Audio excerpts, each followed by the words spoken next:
அரசாங்கத்துக்கு என்னுடைய கருத்தை சொல்லிக்கிறேன். யார் ஆட்சியில் வந்தாலும் முதலில் செய்ய வேண்டியது என்னவென்றால், அந்த நாட்டில் உள்ள அனைத்து பிச்சைக்காரர்களை பிச்சை எடுக்க விடாமல் அவர்களுக்கு சராசரி மனிதனுடைய வாழ்க்கையை தர வேண்டும்.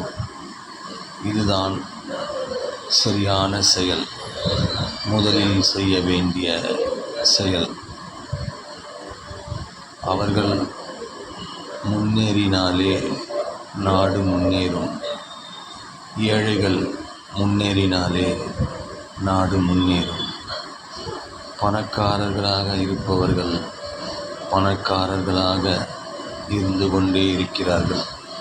ஆனால் ஏழையாக இருப்பவர்கள் ஏழையாகவே இருக்கிறார்கள். ஏழைகள் எப்போது பணக்காரராவது? பிச்சைக்காரர்கள் எப்போது நல்ல நிலைமைக்கு, சராசரி நிலைமைக்கு வருவது? என்ன செய்வது? இப்படி இருக்கிறது உலகம். கடவுள்தான் நல்ல வழியை காட்ட வேண்டும். பிச்சைக்காரர்களே இல்லாமல் பிச்சைக்காரர்களும் வேலை செய்து சம்பாதித்து சராசரி மனிதராக வாழ வேண்டும். அதற்கு கடவுள்தான் கருணை செய்ய வேண்டும்.